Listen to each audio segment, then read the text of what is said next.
چلیے اعوذ باللہ من الشیطان الرجیم بسم اللہ الرحمن الرحیم الحمدللہ رب العالمین والصلاة والسلام علی محمد وآلہ اجمعین واللعنۃ الدائمۃ علی اعداء محمد وآل محمد اما بعد وفقنا اللہ وإیاکم للعلم والعمل الصالحین انشاءاللہ تعالی۔ 7 نمبر سوال پہ جو ہے وہ ہماری گفتگو پہنچی ہے کہ جس کے اندر یہ سوال کیا جا رہا ہے کہ اگر تقلید اس قدر ضروری ہے تو پھر بعض آیات اور روایات میں اس کی مذمت کیوں وارد ہوئی ہے۔ اس کا جواب واضح ہے کہ تقلید کی ایک قسم مذموم ہے، مذموم یعنی جس کی مذمت کی گئی ہو اور اس کی مذمت وارد ہوئی ہے، اور وہ تقلید کی کون سی قسم مذموم ہے کہ کسی نااہل اور جاہل کی تقلید کی جائے، یعنی کسی نااہل اور جو جاہل کی تقلید ہوگی اس سے کہا جاتا ہے کہ یہ مذموم تقلید ہے، جیسا کافر لوگ اپنے آبا و اجداد کی تقلید کیا کرتے تھے۔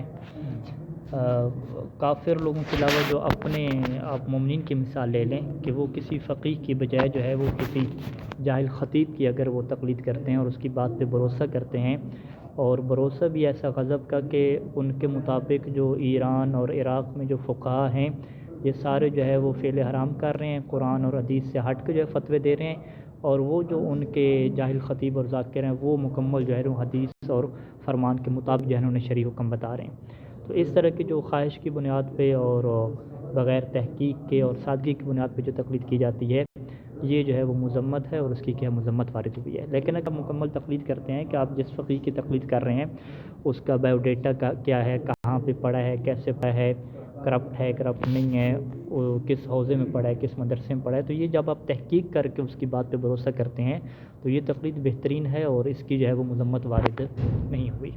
اسی وجہ سے ہمارے ہاں جو ہے وہ جو فقیہ ہوتا ہے وہ غیر مشروط نہیں ہوتا کہ فقیہ کی کوئی شرط ہی نہیں ہے کہ جیسے وہ کہے مانتے جاؤ، نہیں، ہمارے ہاں تقلید کیا مشروط ہے، اس کی کیا شروط ہیں، اور جس فقیہ کی آپ تقلید کر رہے ہیں اس کی بھی ہمارے پاس کیا ہیں شروط ہوتی ہیں۔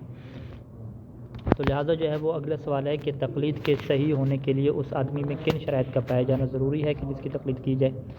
تو اس کا جواب کیا ہے کہ مندرجہ ذیل شرائط کا پایا جانا ضروری ہے۔ ان شرائط میں سے پہلی شرط کیا ہے کہ مجتہد ہو، یعنی وہ بندہ کیا ہونا چاہیے، فقیہ ہونا چاہیے۔ اب آگے مسئلے میں سوال نمبر 9 میں یہ سوال آئے گا کہ مجتہد کسے کہتے ہیں ہم۔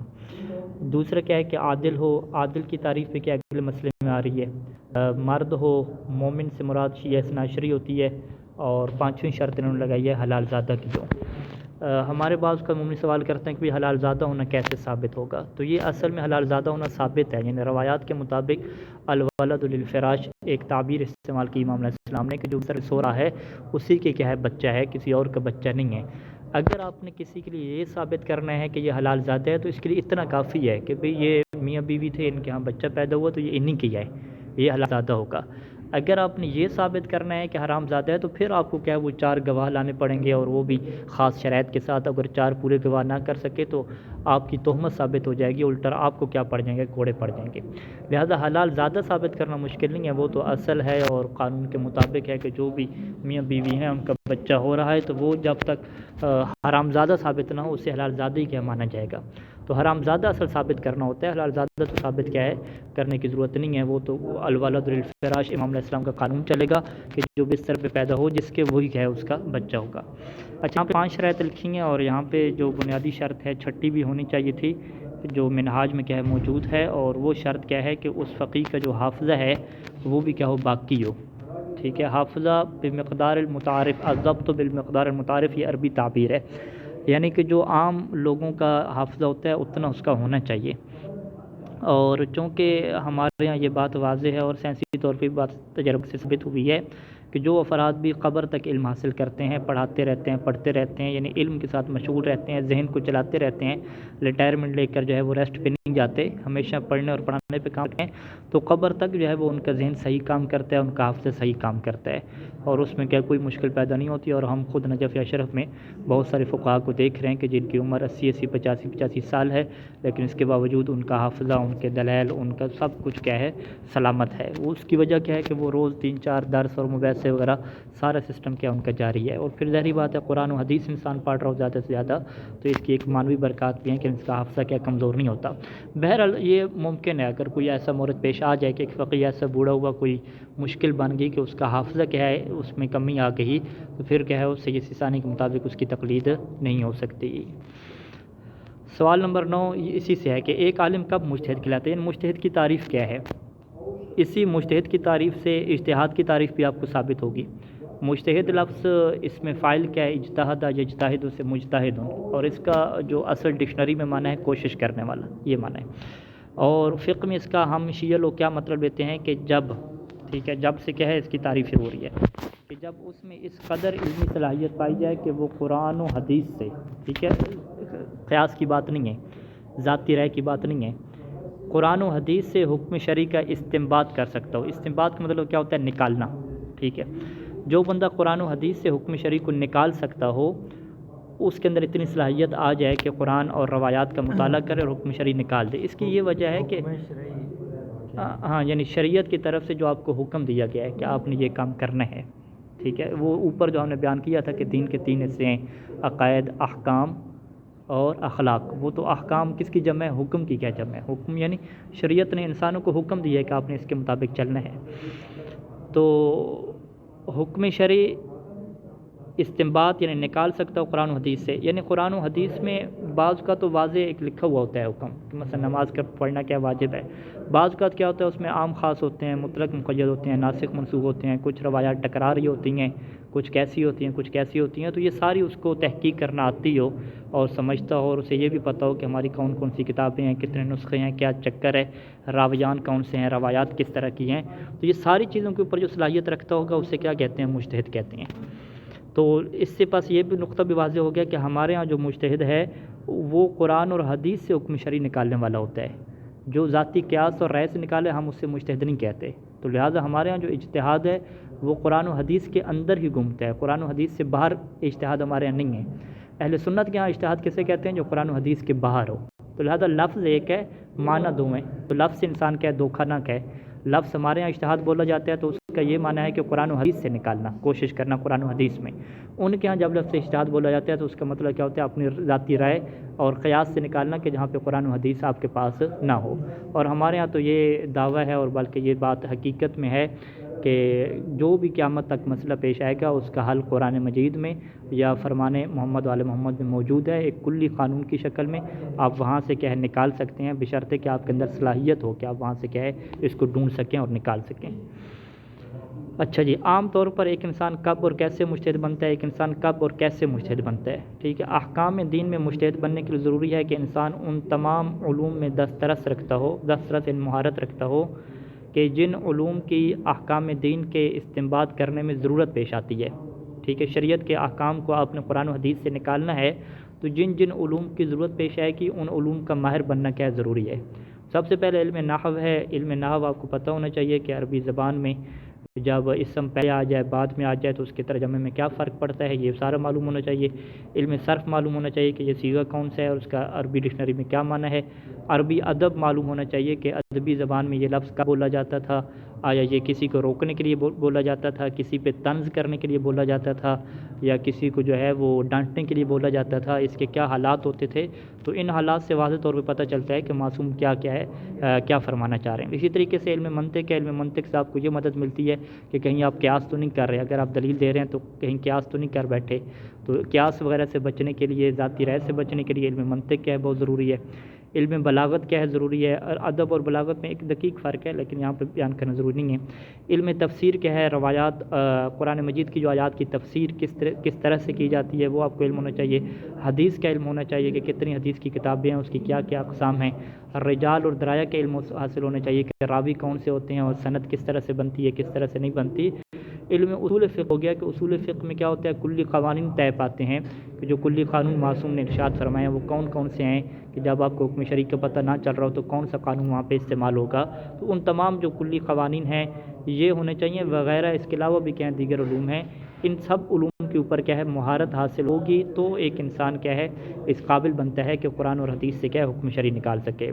اس لیے عام طور پر درجہ اجتہاد تک پہنچنے کے لیے 10 سال کی انتک محنت کی ضرورت ہوتی ہے۔ یعنی اگر آپ خود اندازہ لگائیں کہ مجھے علم نحو میں ماہر بننا ہے تو آپ کو نحو کی 4-5 کتابیں تو پڑھنی پڑ جائیں گی، ٹھیک ہے، صرف کی بھی 4-5 کتابیں پڑھنی پڑ جائیں گی، اور ہر کتاب کے اوپر اب 6 مہینے کم از کم 3 مہینے تو لگیں گے، کم از کم اتنے تو لگیں گے۔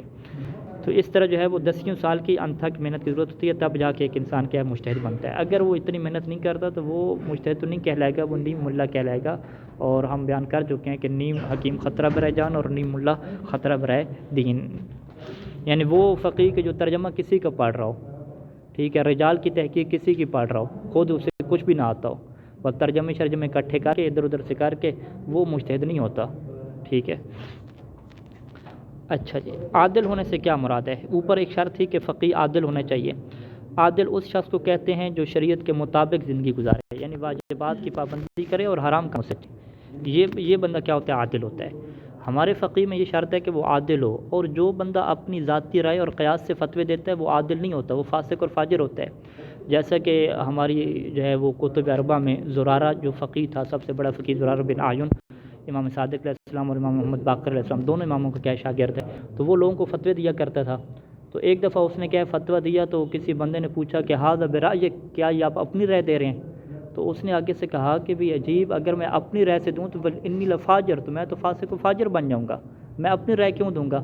پھر کہا کہ یہ اللہ گواہ، یہ جو ہے وہ اللہ گواہ ہے کہ یہ میں سارا اللہ اور رسول کی طرف سے جو کہہ رہا ہوں یہ حق ہے بالکل، یہ اس میں میری کوئی رائے وغیرہ نہیں ہے۔ تو مطلب یہ کہ اس زمانے میں بھی کچھ لوگ تھے شک کرتے تھے فقہا پہ، آج کل بھی یہ لوگ شک کرتے ہیں۔ تو جس بندے کو فقہا پہ شک ہے کہ یہ ذاتی رائے سے فتوی دیتا ہے تو وہ اس فقیہ کی تقلید نہیں کر سکتا، کیونکہ وہ فقیہ اس کے نزدیک کیا ہے عادل ثابت نہیں ہوا، اور جب فقیہ اس کے نزدیک عادل ثابت نہیں ہوا تو اس کا مطلب کیا ہے کہ جو لوگ کہتے ہیں کہ ایران کے عراق کے سارے فقہا کیا ہیں قیاس اور رائے کرتے ہیں، اس کا مطلب ہے کہ ایران عراق کے سارے فقہا کیا ہو گئے؟ فاسق اور فاجر ہو گئے، اور زرارہ جیسے لوگ بھی فاسق اور فاجر ہو گئے، اور جو محدثین ہیں وہ بھی فاسق اور فاجر ہو گئے، کیونکہ وہ بھی کیا فتویٰ دیا کرتے تھے، تو لہٰذا سارے فاسق اور فاجر ہو گئے، دین کی چھٹی ہوگی، موجے مارو، ٹھیک ہے۔ تو یہ کیا ان کی نظریہ بن رہا ہے، خود حدیثیں پڑھنی نہیں ہیں، اور سب کیا ہے دنیا کے جتنے شیعوں کے بڑے علماء ہیں سب کو کیا ہے اس طرح کے تہمتیں اور الزام لگانے ہیں۔ اچھا قبلہ، آغا سستانی صاحب بھی ایک بندہ تقلید نہیں کرتا، جیسے ہم نے پہلے بیان آپ نے کر دیا تھا کہ بندہ بے شک کوئی چیز کو نہیں جانتا، اس کے فتوے پر عمل کرتا ہے تو وہ بیسیکلی اس کی تقلید کر رہا ہے، اسے نہیں پتا، لیکن عمل اگر ٹھیک کر رہا ہو، عمل ٹھیک کر رہا ہے۔ اب ایک بندہ آغا سستانی صاحب نے جیسے کہا کہ آپ طریقہ بتائے کہ آپ اس طرح نماز پڑھ سکتے ہیں، وہ اس طرح پڑھ رہا ہے، اور یہ بھی کہہ رہے ہیں کہ یہ جاہل ہے، ان کو نہیں پتا۔ ہاں، بے شک گالیاں نکالو، بے شک صحیح سستانی کو گالیاں دیتا ہو، لیکن اگر انہی کے فتویٰ کے مطابق عمل کر رہا ہے، یعنی ان سب لوگوں کا نکاح کیسے ہو رہا ہے، طلاقیں کیسے ہو رہی ہیں، جنازے کیسے پڑھائے جا رہے ہیں، میراثیں کیسے تقسیم ہو رہی ہیں، ساری انہی فقہا کے فتویٰ کے مطابق ہو رہی ہیں نا، ورنہ روایتیں لے کر آئیں تو روایتوں میں 6 طرح کی روایتیں ہیں، ٹھیک ہے۔ غسل یہ کیسے کر رہے ہیں؟ وہ ایک روایت کے مطابق کر رہے ہیں، جو باقی 6 طریقے ہیں اس کے مطابق کر رہے ہیں، تو ظاہری بات ہے ایک فقیہ کے فتویٰ اور تحقیق کے مطابق یہ لوگ چل رہے ہیں۔ وہ جو تحفۃ العوام پاکستان میں پہلے ہوتی تھی کہ فقہا کے فتوے لکھے ہوئے تھے نا، اور کیا چیز تھی۔ اچھا جی، اگر مجتہد ایک سے زیادہ ہوں، ٹھیک ہے، جیسے کہ آج کل ہیں، اگر مجتہد ایک سے زیادہ ہوں اور ان کے فتاویٰ مختلف ہو جائیں تو کیا کیا جائے؟ ٹھیک ہے، تو اس صورت میں ضروری ہے کہ ان میں سے جو اعلم ہے، اعلم افعل و تفضیل کا صیغہ ہے کہ جو سب سے زیادہ کیا رکھتا ہو، علم رکھتا ہو، اس کی کیا کی جائے؟ تقلید کی جائے۔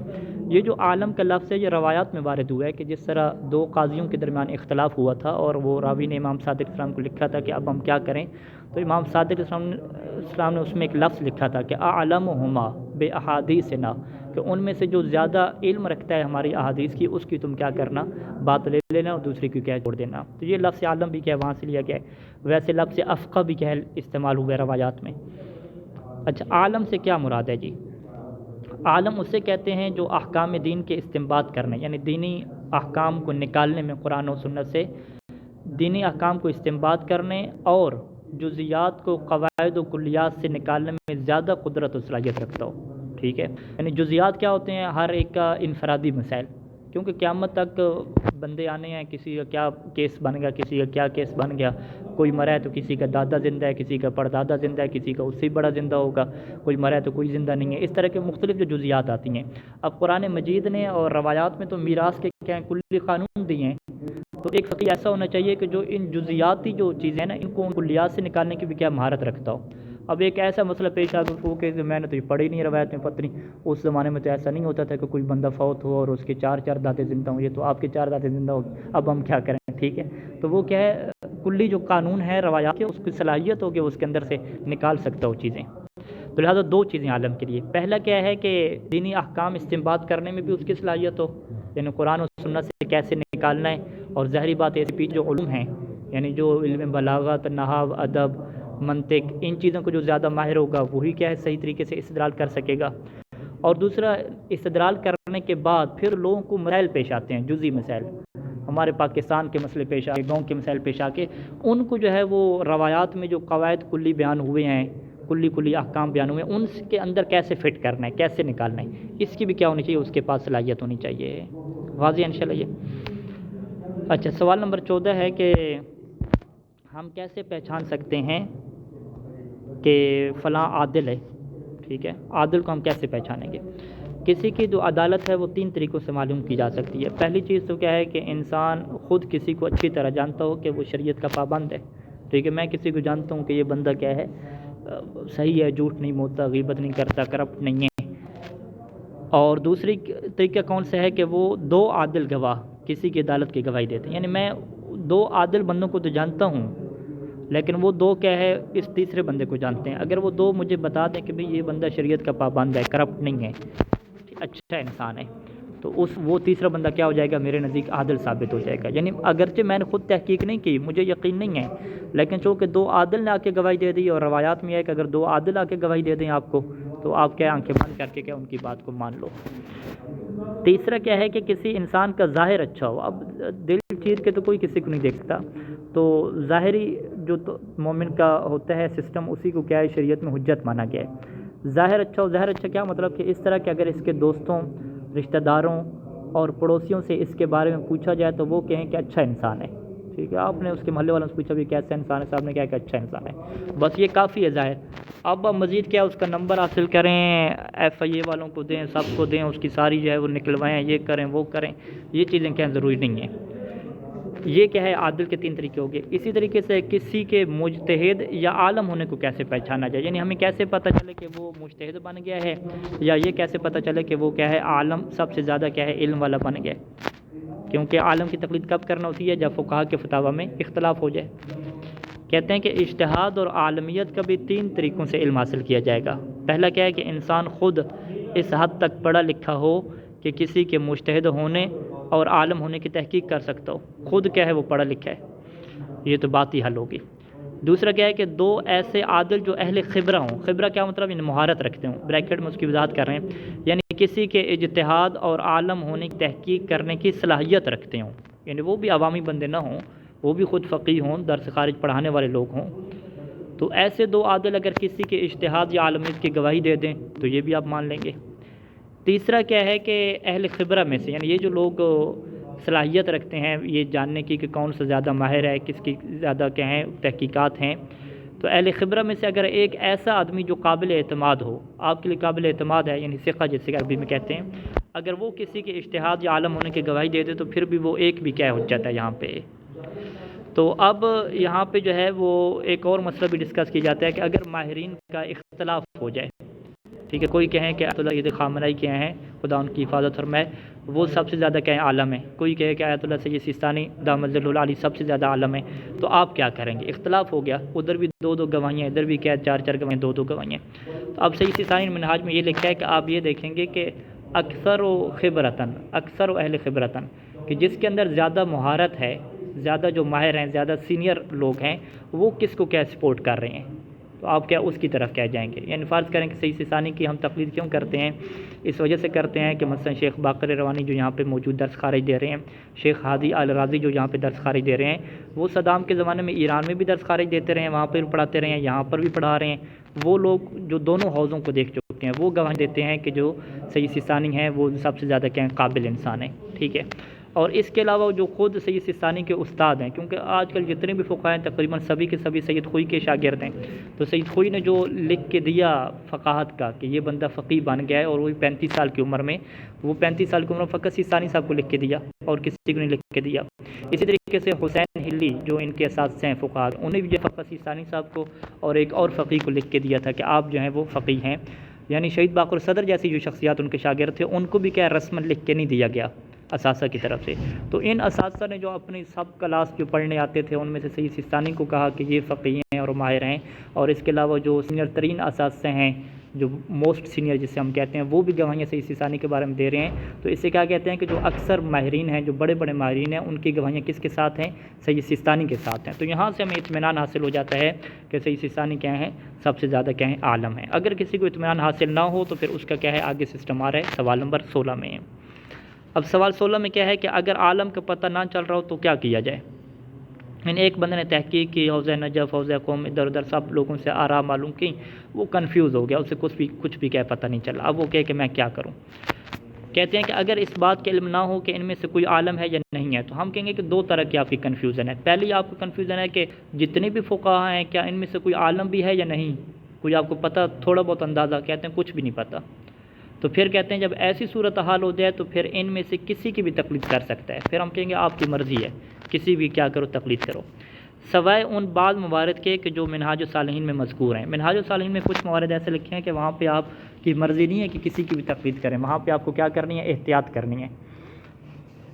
مثال کے طور پہ وہ احتیاط کہاں پہ ہوتی ہے کہ جب اگر اختلاف دونوں فقیہ کے درمیان ہے، دونوں جو ہے وہ واجب کا کہہ رہے ہیں، ٹھیک ہے. مثال کے طور پہ یہ کہہ رہا ہے کہ ہدیہ میں خمس واجب ہے، اور ادھر سے دوسرا فقیہ کہہ رہا ہے کہ ہدیہ میں تو واجب نہیں ہے لیکن کیا ہے؟ مہر میں کیا واجب ہے، ٹھیک ہے. اب ایک خاتون ہے، اس کے پاس مہر بھی ہے اور ہدیہ بھی ہے، اسے پتہ ہے کہ یا میرے پر مہر میں خمس واجب ہے یا ہدیہ میں واجب ہے، تو یہاں پہ احتیاط ہے کہ دونوں کا کیا دے؟ خمس دے. یا اسی طریقے سے میں آسان مثال دوں کہ اگر فقہاء کا اختلاف ہو جائے کہ اگر آپ پاکستان سے نجف میں آئے ہیں اور آپ نے ابھی ہفتہ گزارا ہے، پھر کربلا بھی جانا ہے، تو آپ یا قصر نماز پڑھیں گے یا پوری پڑھیں گے، ٹھیک ہے. اس میں فرض کریں آیت اللہ سید حکیم کیا کہتے ہیں کہ اگر آپ نے نیت یہ کر لیا کہ میں نے لمبے عرصے کے لیے رہنا ہے تو آپ کی نماز کیا ہو جائے گی؟ پوری ہو جائے گی. سید سستانی کیا فرماتے ہیں کہ نہیں، یہ آپ کو 2 ہفتے کیا ہے مسلسل آپ کو رہنا پڑے گا، احتیاط کرنی پڑے گی، پوری پڑھنی پڑے گی، قصر پڑھنی پڑے گی، پھر ہوگی. اچھا، کچھ اور فقہاء کیا کہتے ہیں کہ اگر آپ نے 10 دن کے اندر سفر کرنا ہے تو آپ کیا قصر پڑھیں گے. اس طرح کے 3 اختلاف ہو گئے. تو اب آپ کو یہ پتہ ہے کہ یا تو میرے اوپر قصر پڑھنا واجب ہے، یا پوری پڑھنا واجب ہے، یا دونوں پڑھنا واجب ہے. تو اس کا مطلب ہے آپ جس فقیہ کے اوپر ہاتھ رکھ رہے ہیں ہر طرف سے واجب ہی آ رہا ہے. ادھر سے پوچھتے ہیں وہ بھی کہتے ہیں واجب، ادھر سے پوچھتے ہیں وہ بھی واجب، ادھر سے پوچھتے ہیں وہ بھی واجب. تو جب ہر طرف سے واجب بات آ رہی ہو تو وہاں پہ سید ثانی فرماتے ہیں کہ وہاں پہ آپ کو احتیاط کرنی ہوتی ہے. یہ نہیں ہوتی کہ آپ کسی کے فتوے کے اوپر کیا کر لیں؟ عمل کر لیں. تو وہاں پہ آپ کو احتیاط کے دامن کو رکھنا ہوتا ہے باقی. اور احتیاط کے اس میں کیا طریقہ ہے کہ آپ دونوں پڑھیں گے، قصر بھی پڑھیں گے اور کیا ہے؟ پوری بھی پڑھیں گے. اچھا، اسی طریقے سے فرض کریں شہادت ثالثہ کا مسئلہ لے لیتے ہیں. اس میں فقہاء کا اختلاف ہے. مثلا ایک کہتا ہے کہ پڑھیں گے تو نماز باطل، اور اگر فرض کریں کوئی ایسا آتا ہے وہ کہتا ہے کہ پڑھنا واجب ہے، یعنی واجب میں اور بطلان میں کیا ہو گیا؟ معاملہ دہر ہو گیا. تو یہاں پر بھی کیا کرنی ہوگی؟ احتیاط کرنی ہوگی. احتیاط کا مطلب 2 نمازیں پڑھنی ہوگی، ایک نماز پڑھیں شہادت ثالثہ کے ساتھ، ایک نماز پڑھیں شہادت ثالثہ کے بغیر. یعنی یہ فرضی مثال ہے. کوئی ایسا فقیہ ہے جسے واجب کہتا ہو، مستحب والا ہے. یعنی ایک طرف واجب ہے، ایک طرف یہ ہے کہ نماز میں نہ پڑھیں، اور ایک طرف ہے کہ پڑھ سکتے ہیں، واجب والا کوئی نہیں ہے. تو یہاں پہ احتیاط نہیں کرنی ہوتی کیونکہ دونوں طرف سے کیا ہے؟ واجب نہیں آ رہی. اس سے ہم انشاءاللہ منہاج جب پڑھیں گے تو وہاں پہ مزید اس کی میں تفصیل دوں گا کہ اس سے اصطلاح میں کیا کہتے ہیں. اچھا، اور اگر جانتا ہو کہ ان میں سے ایک عالم ہے، یعنی اوپر کیا ہوتا ہے کہ اس سے کچھ بھی پتہ نہیں چلا. اب دوسری صورت ہے کہ اس سے یہ تو پتہ ہے کہ یقیناً ان میں سے ایک تو عالم ہے، سب برابر نہیں ہیں، ایک کی زیادہ صلاحیت ہے، لیکن معین نہیں ہو رہا کہ کون ہے. فرض کریں کہ اس نے 4-5 پہ کیا ہے؟ 4-5 اس نے اچھے نکال لیے، 2-3 ایران کے فقہاء بھی لے لیے، 2-3 یہاں کے مل گئے. وہ کہتے ہیں یہ جو 6 فقہاء کی لسٹ ہے ان کے بارے میں مجھے جو ہے نا ماہرین نے بتایا ہے کہ ان میں سے کیا کوئی عالم ہے. اب اختلاف ہو گیا، کہتے ہیں کون عالم ہے، کوئی کہتا ہے کوئی عالم ہے. اب وہ کہتے ہیں انہی 6 میں کیا ہے؟ کوئی ایک عالم ہے. تو اب میں کیا کروں؟ تو پھر کہتے ہیں کہ تو پھر اختلافی مسائل میں احتیاط کرنی ہوگی. یہاں پر کیا سید ثانی کے مطابق کیا ہے؟ آپ کو احتیاط کرنی ہوگی اختلافی مسائل میں، سوائے ان بعض موارد میں کہ جن کی تفصیل منہاج الصالحین میں مذکور ہے. اور وہ کون سے موارد ہیں کہ جہاں پہ اختلاف اس نوعیت کا نہ ہو کہ ہر طرف سے واجب آ رہا ہو، ہر طرف سے تکلیف الزامی آ رہی ہو. تو وہاں پہ کیا کرنی ہوتی ہے؟ احتیاط نہیں کرنی ہوتی. لہٰذا یہ مسئلہ اجمالی ہے تو اس کی تفصیل کیا ہے بعد میں ہوگی. آپ خلاصہ یہ رکھ سکتے ہیں کہ جس کے نزدیک کسی کا عالم ہونا ثابت نہ ہو اور وہ کنفیوز ہو تو وہ کسی کی بھی کیا کر سکتا ہے؟ تقلید کر سکتا ہے. اچھا اب وہ آپ والا سوال کہ اگر ایک انسان تقلید کے بغیر عمل انجام دیتا رہا ہو، مثلا نکاح اس کا ہوا بغیر تقلید کے، طلاق بغیر تقلید کے، میراث بغیر تقلید کے، باقی چیزیں بغیر تقلید کے، وضو وغیرہ ساری تقلید کے بغیر، خود بھی ماشاءاللہ سے فقیہ نہیں تھا، حدیثیں کبھی پڑھی نہیں ہیں، ٹھیک ہے، اب وہ کیا کرے؟ یعنی تکے لگاتا رہا، نانی دادی سے سیکھ کے، پیش نمازوں سے سیکھ کے پڑھتا رہا، لیکن کہتا ہے کہ تقلید میں نہیں کرتا. تو صحیح ثانی کیا فرماتے ہیں کہ تقلید کے بغیر انجام دیے ہوئے اعمال باطل ہیں. باطل ہیں کہ تفسیر آگے یعنی میں ہے، یعنی کچھ لوگ باطل ہیں تک پڑھ لیتے ہیں لیکن یعنی کو نہیں پڑھتے. یہ یعنی پڑھنا کیا اہم ہے. باطل ہونے کا کیا مطلب ہے؟ باطل ہونے کا یہ مطلب ہے کہ انسان کو ان احکام سے بری و ذمہ ہونے کا یقین حاصل نہیں ہو سکتا. یہ باطل ہونے کا مطلب ہے. یعنی اب انسان نے جو تکے مارے ہیں، نہ حدیثوں سے سیکھا، بس والدین نے بتایا، پیش نماز و خطیب نے بتایا، وہ اس طریقے سے اس نے نکاح پڑھ لیا، ٹھیک ہے، یا نمازیں پڑھ لی، ٹھیک ہے. تو اب انسان کو یقین تو نہیں ہے کہ میرا ذمہ بری ہوگا یا نہیں ہوگا، کیونکہ اس نے تحقیق تو کی ہے. اب وہ کیا کرے؟ تو باطل ہونے کا یہ مطلب ہے کہ اب وہ یقین نہ رکھے کہ میرا ذمہ کیا ہوگا؟ بری ہوگا، ٹھیک ہے. لہذا ضروری ہے، لہذا جب اسے اس بات کا یقین نہیں ہو سکتا کہ اس کے ذمہ بری ہے یا بری نہیں ہے، تو لہذا اس کے لیے کیا ضروری ہے؟ لہذا ضروری ہے کہ اپنے اعمال کو اپنے زمانہ کے عالم مجتہد کے فتویٰ کی روشنی میں دیکھے. اگر مطابق ہوں تو ٹھیک ہے، اگر اعمال اس کے مطابق ہو گئے تو یہ ٹھیک ہے. بلکہ جو پیچھے ہم نے پڑھا ہے کہ گویا کہ یہ بندہ کیا تھا؟ مقلد تھا. اگر اس نے اعمال ایسے کیے ہیں کہ تکا یہ لگ گیا ہے کہ اس کے عمل جو ہیں وہ عالم مجتہد کے فتویٰ کے مطابق ہی چلے، بالکل ٹھیک ہے انجام دیے، پھر تو کہتے ہیں سارے اعمال ٹھیک ہیں. تو باطل ہونے کے پھر یہاں پہ کوئی مطلب کیا نہیں ہے، سارے اعمال ٹھیک ہیں. اور اگر مخالف ہوں، ٹھیک ہے، تو پھر کیا اعمال باطل ہوں گے؟ کہتا نہیں. پھر بھی وہ اس فقیہ سے پوچھے کہ ان اعمال کو دوبارہ انجام دینا واجب ہے یا نہیں. فقیہ سے جا کے پوچھے کہ بھئی میرے اعمال جو ہیں وہ آپ کے فتویٰ کے مخالف ہوئے ہیں، تو آپ مجھے بتائیں کہ کیا میرے لیے ان اعمال کو دوبارہ دینا واجب ہے یا واجب نہیں. تو اگر فقیہ کہے کہ دوبارہ انجام دینا واجب ہے تو وہاں پہ انجام دینا دوبارہ کیا ہوگا؟ ضروری ہوگا. اگر وہ کہے کہ دوبارہ انجام دینا ضروری نہیں ہے تو وہاں پہ کیا ضروری نہیں ہوگا. کیوں؟ اس کی وجہ کیا ہے کہ بعض صورتوں میں دوبارہ انجام دینا واجب ہوتا ہے اور بعض میں واجب نہیں ہوتا. جیسے آپ غسل کی مثال لے لیں کہ ایک بندہ جو ہے وہ غسل کرتا رہا، پہلے سر دھوتا رہا، پھر کیا دائیں بائیں کی ترتیب کا اس نے خیال نہیں رکھا. تو اب یہاں پہ چونکہ اس نے ترتیب کا خیال نہیں رکھا، لہٰذا یہاں پہ دوبارہ غسل کرنا کیا ضروری نہیں ہے. لیکن ایک بندہ کیا ہے جناب علی کہ اس کو غسل ہی اس نے کیا غلط طریقے سے کیا، پہلے سر دھوئے نہیں اس نے، ٹھیک ہے، پہلے جسم دھوتا رہا، پھر کیا سر دھوتا رہا، اور اوپر سے مسائل سیکھ بھی سکتا تھا، جان بوجھ کے کیا سستی کی ہے، تو یہاں پہ کیا اسے دوبارہ غسل کرنے پڑتے ہیں. اسی طریقے سے فرض کریں اگر نماز ظہر اور عصر اور ساری نمازیں ایسے آواز سے پڑھتا رہا، حالانکہ مغرب اور عشاء اور فجر کی جو الحمد اور سورہ یہ بلند آواز سے پڑھنی ہوتی ہے، وہ شرم کرتا رہا کہ ہم بلند آواز میں پڑھتے نہیں ہوں، ٹھیک ہے، شرم میں مارا گیا. تو اب ہم کہیں گے کہ بھئی آپ مجھے پتہ تھا یا پتہ نہیں؟ کہتے ہیں مجھے تو نہیں پتہ تھا، میں نے کہا شاید ویسے اونچا پڑھتے ہیں. تو اب اس کی نمازوں کا کیا ہوگا؟ یہ ایک ایسا مسئلہ ہے کہ جس میں فقہا کہتے ہیں کہ دوبارہ پڑھنا نمازیں ضروری نہیں ہیں، یہاں پہ نمازیں کیا ہیں؟ ٹھیک ہیں. تو لہٰذا ایک بندہ کیا ہے اپنے تمام عمل کی صورتحال بتائے گا، یعنی وہ آ کے آپ کے سامنے بتائے گا کہ میں نے وضو کیسے کیا ہے، میں نے غسل جنابت کیسے کیا ہے، میں نے نمازیں کیسے پڑھی ہیں. جب ساری تفصیل آئے گی تو اب جو فقہی مسئلے جاننے والا ہے اس فقیہ کے، وہ چیک کرے گا کہ یہاں پہ ترتیب کا مسئلہ ہے یا کیا ہے، قرات کا مسئلہ ہے، کون سا مسئلہ ہے. پھر وہ فقہ میں دیکھے گا کہ اس کی قضا واجب ہے یا قضا واجب نہیں ہے. تو جہاں پہ قضا واجب ہوگی اس سے دوبارہ انجام دینی ہوگی، اور جہاں پہ قضا واجب نہیں ہوگی اسے دوبارہ انجام نہیں دینی ہوگی. تو اس کا مطلب کیا ہوا کہ اگر اس کے اعمال فقیہ کے فتویٰ کے مطابق نہ بھی ہوں تو ایسا نہیں ہے کہ دوبارہ سے سارے پڑھنے ہیں، نہیں، بعض صورتوں میں دوبارہ پڑھنے ہوں گے اور بعض صورتوں میں دوبارہ نہیں پڑھنے ہوں گے. اور وہ کیسے پتہ چلے گا؟ جب وہ تفصیل آپ کے سامنے کیا رکھے گا. اچھا جی، اگر انسان ایک مجتہد کی تقلید کرتا تھا اور فوت ہو جائے تو کیا کرے؟ موجودہ دور کے زندہ مجتہد کی طرف اس مسئلہ میں رجوع کرے. اگر وہ پہلی تقلید پر یعنی اس سے پوچھے، تقلید کرے، رجوع اور تقلید ایک ہی معنی میں. یعنی ایک انسان کے فرض کریں آیت اللہ سید ثانی کو اللہ لمبی عمر دے، اگر وہ فوت ہو جاتے ہیں تو اب ہم کیا کریں گے؟ زندہ جو فقہا ہوں گے اس وقت کے، ان کی طرف ہم کیا کریں گے؟ رجوع کریں گے. کس مسئلہ میں؟ اس مسئلہ میں کہ اب آپ بتائیں کہ کیا ہم میت کی تقلید پہ باقی رہ سکتے ہیں یا میت کی تقلید پہ باقی نہیں رہ سکتے. اگر وہ پہلی تقلید پر رہنے کی اجازت دے دیں تو پھر باقی رہ سکتا ہے، ورنہ وہ زندہ کی طرف کیا کرے گا؟ عدول کرے گا، یعنی زندہ کی تقلید کی طرف کیا آئے گا؟ یعنی جیسے سید خوئی علیہ رحمہ فوت ہوئے تو سارے لوگوں نے کیا سید سستانی سے پوچھا کہ آپ کا کیا فتویٰ ہے کہ ہم سید خوئی کی تقلید پہ باقی رہ سکتے ہیں؟ تو انہوں نے کہا کہ ہاں، اگر آپ کے مطابق جو ہے وہ عالم ہے تو آپ ان کی تقلید پہ کیا باقی رہ سکتے ہیں، ٹھیک ہے۔ اسی طریقے سے مساعد اللہ سید حکیم، ان کے کیا ہے، جب وہ فوت ہوئے تو ان کے مقلدین نے سید خوئی سے پوچھا کہ آپ کیا کہتے ہیں؟ تو یہ جو مسئلہ ہے کہ مجتہد کی تقلید پہ باقی رہنا یا نہیں رہنا، اس میں ہم نے سید سستانی کی طرف رجوع نہیں کرنا، یعنی سید سستانی نے جو منہاج میں مسئلہ لکھا ہے کہ آپ مجتہد میت کی تقلید پہ باقی رہ سکتے ہیں، یہ ہمارے لیے نہیں ہے، ٹھیک ہے۔ یہ کن کے لیے ہے؟ یہ سید خوئی کے مقلدین کے لیے ہے کہ جن کا فقیہ کیا فوت ہو چکا ہے، وہ ان کی طرف رجوع کر رہے ہیں۔ ہم نے اس مسئلے میں کس کی طرف رجوع کرنا ہے؟ سید سستانی کے بعد جو فقہا ہوں گے ہم ان سے جا کے کیا پوچھیں گے۔ اچھا جی، اپنے مجتہد کے فتاوی کو کیسے معلوم کیا جا سکتا ہے؟ اپنے مجتہد کے فتاوی کو معلوم کرنے کے 4 طریقے ہیں۔ پہلا ہے کہ خود مجتہد سے اس کا فتویٰ سنیں، یہ طریقہ کیا ہے؟ موجود نہیں ہے آج کل، اکثر نہیں ہے۔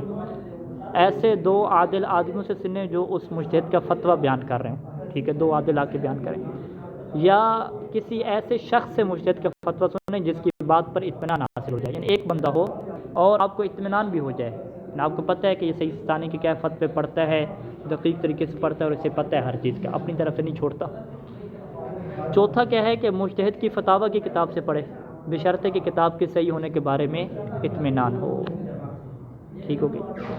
اچھا، سوال نمبر 20، کیا ایسا ہو سکتا ہے کہ انسان کسی مسئلہ میں اپنے مجتہد کے فتویٰ کو چھوڑ کر کسی دوسرے مجتہد کے فتویٰ پر عمل کرے؟ یہ لوگ پوچھتے ہیں کہ اس مسئلے میں جی ہم چاہتے ہیں کہ سید سستانی کو چھوڑیں اور فقیہ کے کیا فتوے کے پر عمل کریں۔ یہاں پہ کیا کہتے ہیں کہ اپنے مجتہد نے جس مسئلہ میں فتویٰ دیا ہو تو اس میں کسی اور کی طرف رجوع نہیں کر سکتا، اور اگر اس نے فتویٰ نہیں دیا بلکہ کہا ہے کہ احتیاط واجب لگائی ہے تو پھر اس مسئلہ میں ان کے بعد والے مجتہد کی طرف رجوع کر سکتے ہیں۔ آپ انشاءاللہ دیکھیں گے آگے مسائل میں بہت ساری جگہوں پہ سید ثانی کیا فرماتے ہیں کہ احتیاط واجب کے طور پہ یہ کام کرے، ٹھیک ہے جی۔ احتیاط واجب فتویٰ نہیں ہوتا، یہ آپ کو طریقہ بتایا گیا کہ آپ احتیاط کرنا چاہیں تو احتیاط کریں۔ آپ کہتے ہیں جی میں احتیاط نہیں کرتا، پھر میں فتوے پہ عمل، میں نے تقلید کرنی ہے، تو تقلید کب ہوگی؟ جب فتویٰ ہوگا۔ تقلید کی تعریف کیا تھی؟ مجتہد کے فتوے پر عمل کرنا۔ جب فتویٰ ہی نہیں ہے تو تقلید کیسے ہوگی؟ مجتہد تو کہہ رہے ہیں آپ احتیاط کریں، بھی میں فتویٰ نہیں دیتا، ٹھیک ہے۔ یہ جو مشہور آپ مسئلہ لے لیں، زنجیر زنی والا کیا مسئلہ لے لیں، اب سید ثانی نے کیا کیا؟ اس میں توقف کیا، کوئی فتویٰ نہیں دیا، تو اب جب سید ثانی فتویٰ نہیں دیں گے تو ہم کیا کریں گے؟ اس میں ہمارے پاس 2 ہی راستے ہیں، یا تو ہم اس مسئلے میں احتیاط کریں اور احتیاطاً زنجیر زنی نہ کریں، یا ہم کیا کریں؟ کسی اور فقیہ کی طرف رجوع کر لیں۔ اگر اور فقہا کی طرف جاتے ہیں ان میں اختلاف ہے تو اگر ان میں سے کسی ایک کی عالمیت ثابت ہے تو اس کی طرف رجوع کریں، اگر کسی کی عالمیت ثابت نہیں ہے تو ہماری مرضی ہے کسی کی طرف کیا رجوع کر لیں، یعنی کسی کیا کر لیں؟ تقلید کر لیں۔ آپ سب کی تقلید کر سکتے ہیں؟ ہاں، یعنی حافظ کر سکتے ہیں۔ وہ کب کر سکتے ہیں؟ کہ اگر آپ کو حافظ اور باقی فقہا میں سے کسی کے عالم ہونے کا یقین نہ ہو، ٹھیک ہے۔ وگرنہ اس میں اختلاف نہیں ہے، مثلا زیادہ اختلاف نہیں ہے، مثلا 4-5 جو فقہا ہیں جن کی عالمیت کے بارے میں بحث ہوتی ہے، سارے کے سارے وہ جائز ہونے کہتے ہیں کچھ شرائط کے ساتھ، ٹھیک ہے، تو آپ باقیوں کی طرف کیا رجوع کر سکتے ہیں۔ اچھا جی، ہاں یہ تھوڑا سا رہ گیا، مکمل کر لیتے ہیں۔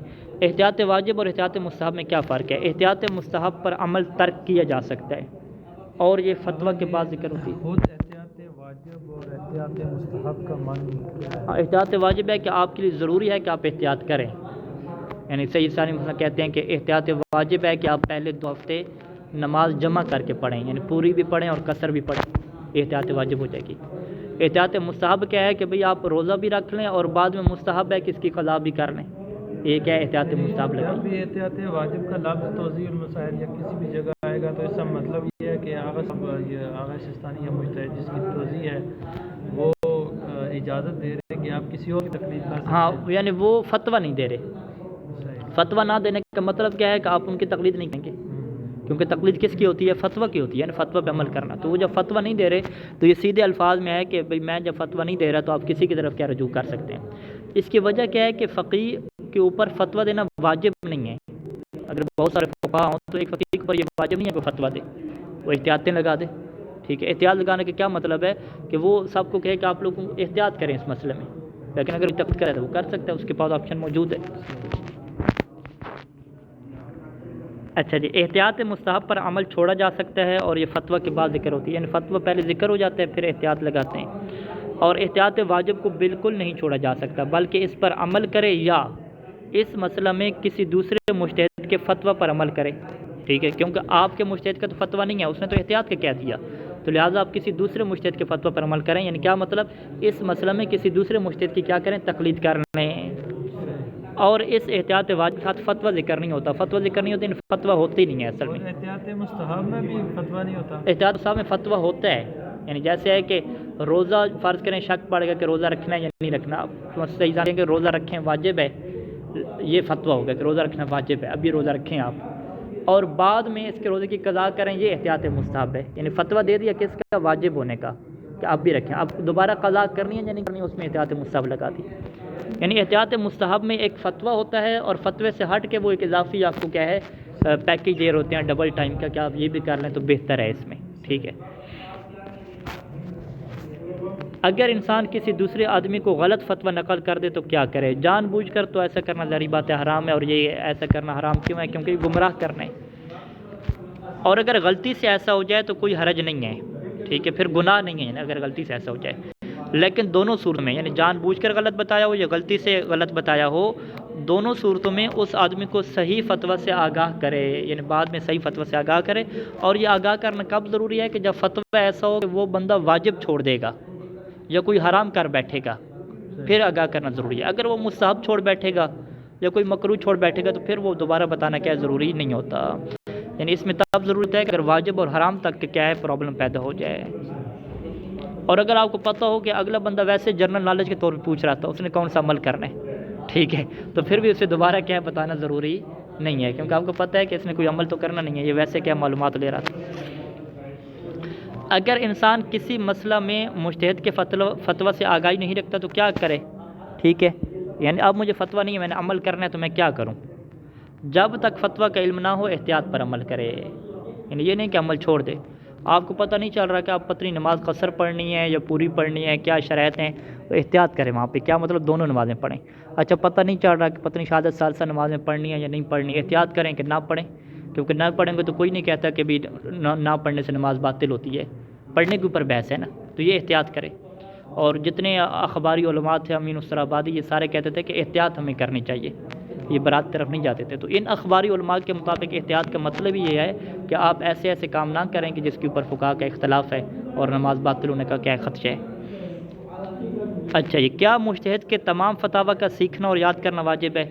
کہتے ہیں کہ جواب، ان تمام مسائل کا سیکھنا واجب ہے جو انسان کو پیش آ سکتے ہوں، اور عین موقع پر ان کا سیکھنا اور ان کے مطابق عمل کرنا ممکن نہ ہو، یعنی وضو، نماز، روزہ، اگر کوئی کاروبار کر رہا ہے تو کاروبار کے احکام، سفر پہ جا رہا ہے تو سفر کے احکام، شادی کر رہا ہے تو شادی کے احکام، طلاق دینی ہے تو طلاق کے احکام، یہ سارے سیکھنا واجب ہے۔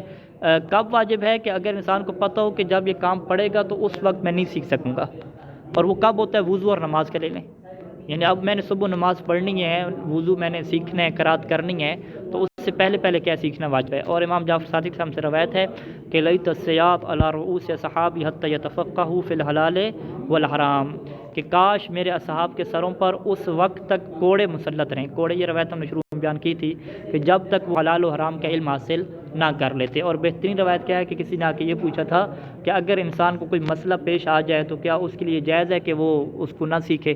ایمان فرمایا تھا کہ نہیں، اس کے لیے جائز نہیں ہے۔ تو لہٰذا انسان کو جو مسائل پیش آتے ہیں ان کا سیکھنا واجب ہے، اور یقیناً ہر کسی کو مسائل پیش آتے ہیں، سوائے اس بندے کے جس نے دین پہ عمل ہی نہیں کرنا۔ جس بندے کا دین سے کوئی سروکار نہیں ہے، اس کو کوئی مسئلہ ہی پیش نہیں آ رہا، اس کو جب مسئلہ پیش نہیں آ رہا تو اس نے تقلید کیا کرنی ہے؟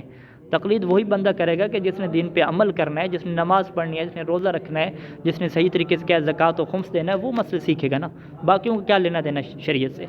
تو لہٰذا کیا ہے، جو بندے حلال اور حرام نہیں سیکھتے تو امام صادق علیہ السلام کے کوڑے اس کے سر پہ باقی ہیں۔ وصلی اللہ علی محمد وآلہ اجمعین۔